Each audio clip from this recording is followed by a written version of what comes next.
काल जर आपण बघितलं, विधिमंडळाने हा जो परिसर आहे तो अतिशय पवित्र परिसर आहे. इथं लोकांनी निवडून दिलेले सर्व आमदार, विधानसभेचे व तसंच विधान परिषदेचे, महाराष्ट्राचे सामान्य लोकांचे प्रश्न मांडण्यासाठी इथे येत असतात. आणि याच पवित्र ठिकाणी कायदा बनला जातो.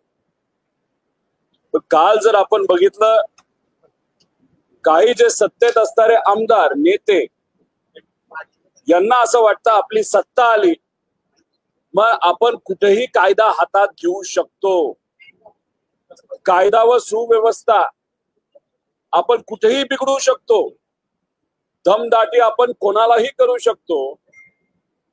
काल भाजपचे एक आमदार गोपीचंद भाऊ यांनी मकोका व विविध प्रकारचे गुन्हे असणाऱ्या लोकांना घेऊन 4 ते 5 लोकांना, कदाचित त्यातले फक्त एकाला पास असला तर असेल, नाही तर सगळे विदाउट पास हे आत आणले गेले. विधिमंडळाच्या पायऱ्यांवर त्यांना थांबवलं गेलं. खरं तर आव्हाड साहेबांना जी धमकी मोबाईलच्या माध्यमातून SMS आणि व्हॉट्सअपवर आली होती, आई बहिणींवर बोललं गेलं होतं आणि आव्हाड साहेबांना सांगितलं होतं की तुला मारलं जाईल. अशी धमकी विधानसभा चालू असताना, सेशन चालू असताना जर एखाद्या आमदाराला येत असते, त्या आमदाराने अध्यक्षांना हे सांगून सुद्धा त्या व्यक्तीवर जी धमकी दिली त्याच्यावर कारवाई होत नसेल,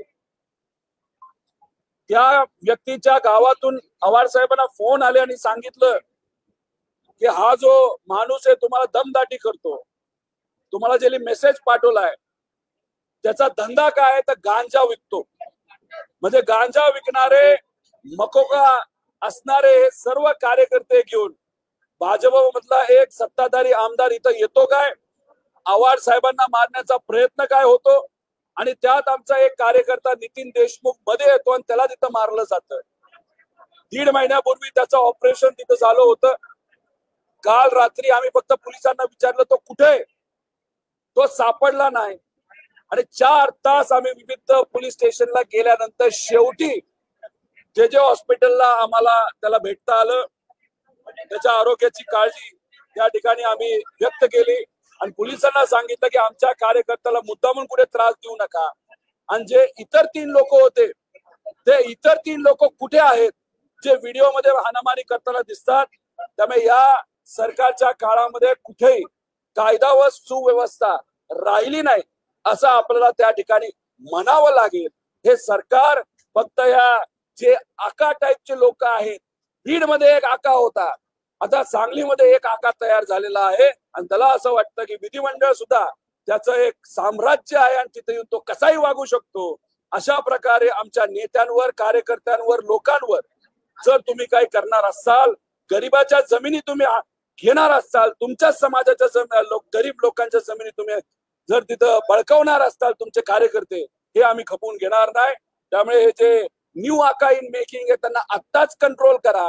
आणि जर कंट्रोल या सरकारने केलं नाही तर यांना उद्याच्या काळामध्ये कंट्रोल करणं अवघड राहील. दुर्दैव एवढंच आहे, बीजेपीचे मोठे मोठे जे नेते आहेत ते काय करतात, अशा लोकांचा वापर करतात इतर नेत्यांवर खालच्या पातळीवर जाऊन बोलायला. देवेंद्र फडणवीस साहेबांचा एकदम खास माणूस, त्या माध्यमातून पवार साहेबांवर बोललं जातं, इतर लोकांवर बोललं जातं, खालच्या लेवलला जाऊन बोललं जातं. खऱ्या अर्थाने देवेंद्र फडणवीस जर मोठ्या मनाचे असते तर त्याचे कान धरले असते, तू खालच्या लेवलला मोठ्या माणसांबद्दल बोलू नको. पण असं कुठेही केलं नाही. म्हणजे ही एक प्रॅक्टिस आहे भाजपच्या नेत्यांची.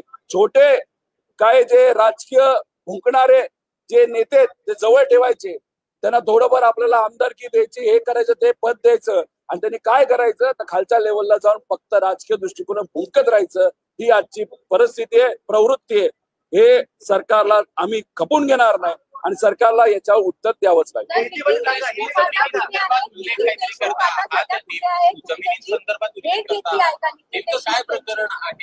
जमिनी लाटल्या आहेत असा हे जे आका आहेत, न्यू आका आहेत, यांच्या कार्यकर्त्यांनी पडळकर नावाचं एक कुटुंब, एक महिला सुद्धा इथं काही दिवसांपूर्वी आली होती. 17 एकर जमीन ही बळकावलेली आहे, ही फोर्सफुली ही जमीन घेतली आहे आणि हा कार्यकर्ता कोणाचा तर या नवीन आकाचा. मग याच्यात जे काय चाललंय तर आता खोलात जाऊन माहिती काढावी लागेल. फक्त यांना वरदास्त हा मोठ्या नेत्याचा, मुख्यमंत्र्यांचा आणि सरकारचा असल्यामुळे कसंही वागलं तरी चालतंय असं कदाचित त्यांना तिथं वाटत असेल. काल आम्ही नितीन देशमुखला शेवटी 4 वाजता पहाटे जे हॉस्पिटलला भेटलो. त्याची तब्येत थोडीशी डाऊन होती. 1.5 महिन्यापूर्वी त्याचं ऑपरेशन झालं होतं, तिथंच मार बसला होता. आम्ही अधिकारी आणि डॉक्टरांना विनंती केली की त्याची तिथं काळजी घ्या. आज सकाळी लोअर कोर्टला तो जाणार आहे, वकील त्या ठिकाणी जातील, आज त्याला बेल मिळेल. पण काल अध्यक्षांनी शब्द दिला होता जयंत पाटील साहेबांना, आव्हाड साहेबांना, काळजी करू नका, अधिवेशन जसं काल संपेल तसं त्याला सोडलं जाईल आणि ज्या व्यक्तीने हाणमारी केली तर 4 व्यक्तीला आम्ही पकडू. तो एकच सापडला आणि ह्याला सोडलं नाही. फार इथं 400 पोलीस घेऊन आले आणि ह्याला जेलमध्ये जिथं कुठे ठेवलं तिथे ठेवलं.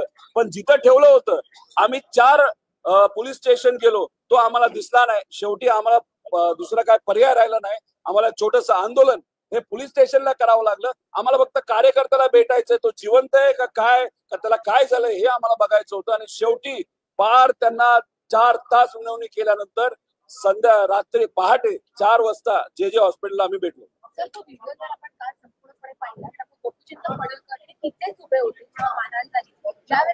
प्रश्न विचारला, तुम्ही कार्यकर्त्यांना अडवू शकला असतात पण त्यांची पळ काढला त्या प्रश्नापासून. ते तिथेच उभे राहून हा संपूर्ण प्रकार बघू शकतो. बीड मध्ये काय झालं, हा जो आका आहे, आकाली काय केलं, फोन केला आणि आदेश दिला. त्याच्यावर दुर्दैवाने संतोष देशमुखचा मृत्यू तिथं झाला.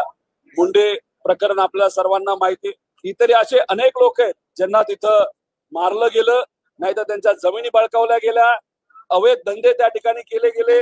आणि मग याच्यात तुम्ही जर बघितलं, इथं सुद्धा जर कार्यपद्धती बघितली, फक्त डोळ्याली आणि असं डोक्याली हिनवायचं की जा तुम्ही आता त्याच्यावर अटॅक करा, आणि ते केलं, मागे थांबले आणि अटॅक त्या ठिकाणी झालं. म्हणजे कुठेतरी हे मास्टर माइंड आहेत. हे आका लोक स्वतः हातात काही घेत नाहीत, ते कोणाला तरी पुढे त्या ठिकाणी करतात. त्यामुळे या नवीन आकाला आत्ताच कुठेतरी कंट्रोल केलं पाहिजे असं आमचं मत आहे. हा झुंडराज आणि गुंडाराज या महाराष्ट्रात चालणार नाही. त्यासाठी थांबवण्यासाठी आम्हाला जे काय करायचं त्या ठिकाणी आम्ही सर्वजण करू.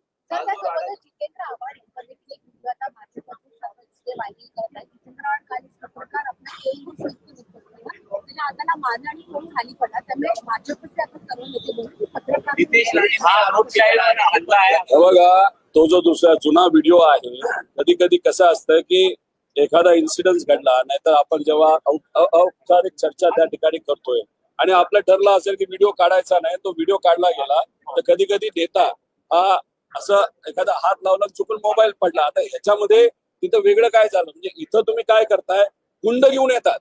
तिथं आव्हाड साहेबांनीच त्या हात लावला ना, आव्हाड साहेबांनी सांगितलं गुंडांनो चला आता मारापिटी करा. इथं जे अधिवेशनात झालं, या पवित्र ठिकाणी झालं, गुंड आणले गेले आणि गुंडांचा वापर इथं मारहाणीसाठी केला. हा जो संदेश आहे हा सामान्य लोकांच्या मनामध्ये आणि सामान्य लोकांनी ऐकल्यानंतर या पवित्र ठिकाणावरचा विश्वास त्यांचा कमी होऊ शकतो. आमदारांचा विश्वास हा कमी होऊ शकतो आणि हे अतिशय घातक आहे असं आम्हाला सगळ्यांना वाटतं.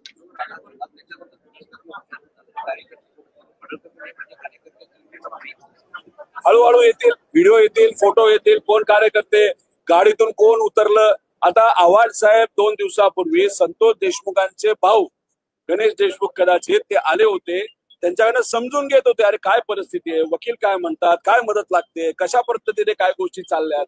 आणि हे मासे न्यू आका तिथं गाडी घेऊन आले, अंगावर गाडी घातली असते या दोघांच्या. मग दरवाजा उघडला, दरवाजा या दोघांना लागला आव्हाड साहेब आणि त्या गणेश देशमुखाला, तरी आव्हाड साहेब काय बोलले नाही. आणि मग बदला कसा काढतात इथं अधिवेशनामध्ये तुम्ही हरामाने करून. त्यामुळे हे जे काही नवीन आका आहेत अतिशय चुकीच्या पद्धतीने वागत आहेत आणि या सरकारचा त्यांना पाठिंबा आहे असं आम्हाला सगळ्यांना म्हणावं लागतं.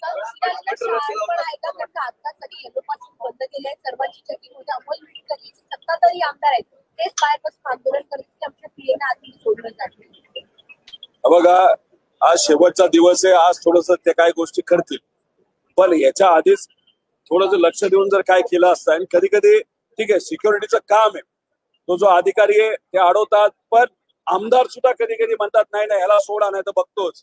आणि मग त्याच्यात कुठेतरी एक प्रेशर, आणि सत्ताधारी आमदार असेल तर बिचारे तर सिक्युरिटी वाले त्यांची काही चूक नाही. चूक आहे, पण आता सत्ताधारी आमदार म्हणतो तुला बघतो, तुझी बदली करतो, हे करतो, ते करतो, आणि त्याच्यात ही माणसं आत आली. व्हिडिओ बघा आणि त्याच्याबरोबरचे फोटो बघा, आणि ती माणसं त्या न्यू आका बरोबर कुठं कुठं तुम्हाला दिसतील, सोशल मीडियावर सगळे दिसतील. त्यामुळे नवीन आका काही बोलले, कार्यकर्त्याला वाऱ्यावर त्यांनी आज सोडलं असलं. आम्ही आमच्या कार्यकर्त्याला वाऱ्यावर सोडत नाही, पाठीमागे राहतो. आणि हे जे काही लोक आहेत त्यांनी गुंडाराज केला, मारामारी केली, ते त्या ठिकाणी नक्कीच त्यांच्या दुसरं असंही असू शकतं. या नवीन आकाली भाड्यावरही लोक आणले असतील आणि भाड्यावर येऊन या ठिकाणी मारामारी करायला सांगितलं असेल. भाडेकरू सुद्धा गुंड असू शकतात. पण व्हिडिओ कोण पोलिसांनी वापर करावा, व्हिडिओ मध्ये कोण कोण आहे याचा शहानिशा करावी, त्या लोकांना शोधावं आणि त्यांना समोर आणावं. मग बघू दूध का दूध, पाणी का पाणी.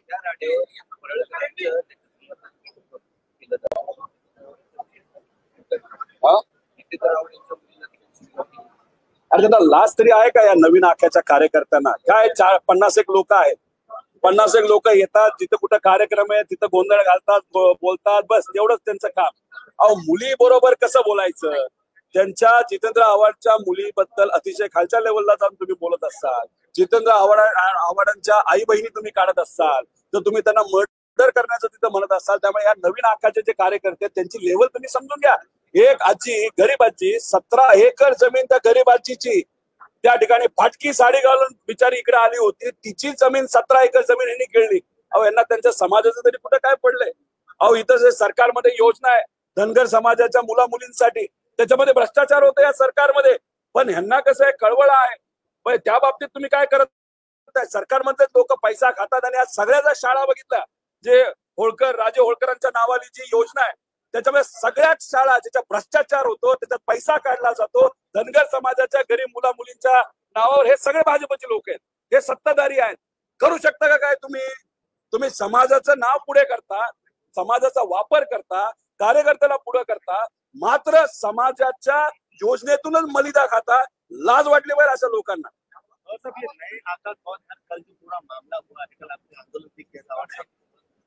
क्या कहेंगे पूरे मामले पर? ये देखो, ये जो नया आका है ये सांगली का आका है, आमदार है.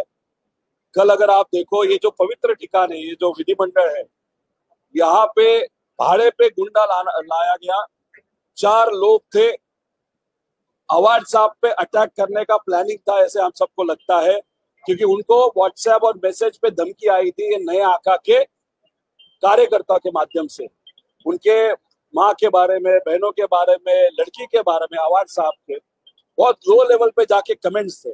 अभी मर्डर आपका करूंगा ऐसा अगर मैसेज आता है, आव्हाड साहब जब अधिवेशन में आते हैं, वहां पे आने के बाद ये 4 गुंडा वहां पे आते हैं, आव्हाड साहब नहीं मिलते, इसलिए अटैक किस पे होता है? तो आव्हाड साहब के साथ जो नितिन देशमुख नाम का कार्यकर्ता है उस पे अटैक करते हैं. उसका ऑपरेशन हुआ था 1.5 महीना पहले, उसी के पेट पे आप मार रहे हो.